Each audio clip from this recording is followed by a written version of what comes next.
Les stages forment une partie importante du parcours des étudiants en école de commerce. En tant que bon étudiant en quête perpétuelle d'argent, il est intéressant de savoir combien votre stage va vous rapporter. Pour ce faire, nous avons mené l'enquête. Les résultats détaillés sont disponibles dans la description.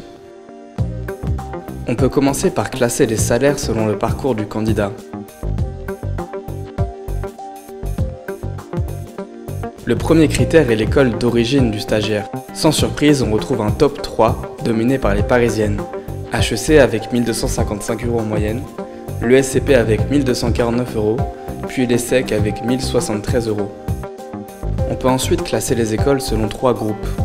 Un premier groupe dont le salaire moyen en stage est entre 1000 et 900 €, composé de l'EM Lyon, l'EDEC, Audencia, Kedge et Grenoble, puis un autre groupe entre 900 et 800 €, où l'on va trouver l'EM Strasbourg, Neoma, TBS, ICN ou encore Schema. Enfin, on peut retrouver un dernier groupe dont la rémunération moyenne est entre 800 et 700 €, composé de l'IESEG, Rennes, BSB, ainsi que le reste des grandes écoles. En plus de ce critère, il est apparu que passer par le programme Grande École conduisait à une rémunération en stage supérieure de 322 € à la rémunération d'un bachelor. Au sein du programme Grande École, la rémunération d'un prépa n'est seulement supérieure que de 26 € à celle d'un admis sur titre. Les modalités du stage ont aussi une grande influence sur la rémunération, à commencer par le lieu où se déroule le stage. Il semblerait que travailler dans un autre pays conduise généralement à une rémunération plus élevée. La France se situe en bas du classement, et ici, Paris et la Défense rémunèrent bien mieux que les villes de province, ce qui s'explique notamment par une concentration plus élevée de cabinets de conseil et de sièges de grandes banques qui rémunèrent bien mieux comme nous le verrons ensuite. Par ailleurs, les stages longs, en grande entreprise et en fin d'études, rémunèrent bien mieux que les stages courts en petite entreprise ou start-up réalisés avant la césure.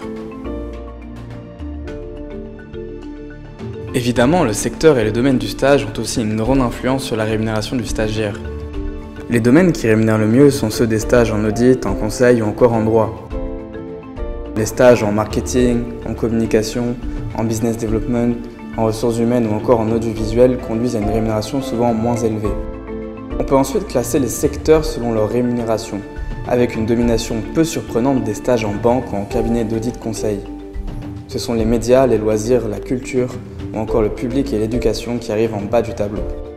Malgré ces différences, il est surtout important de vous servir des stages pour tester des métiers qui vous intéressent, pour découvrir des secteurs que vous ne connaissez pas et pour acquérir de l'expérience.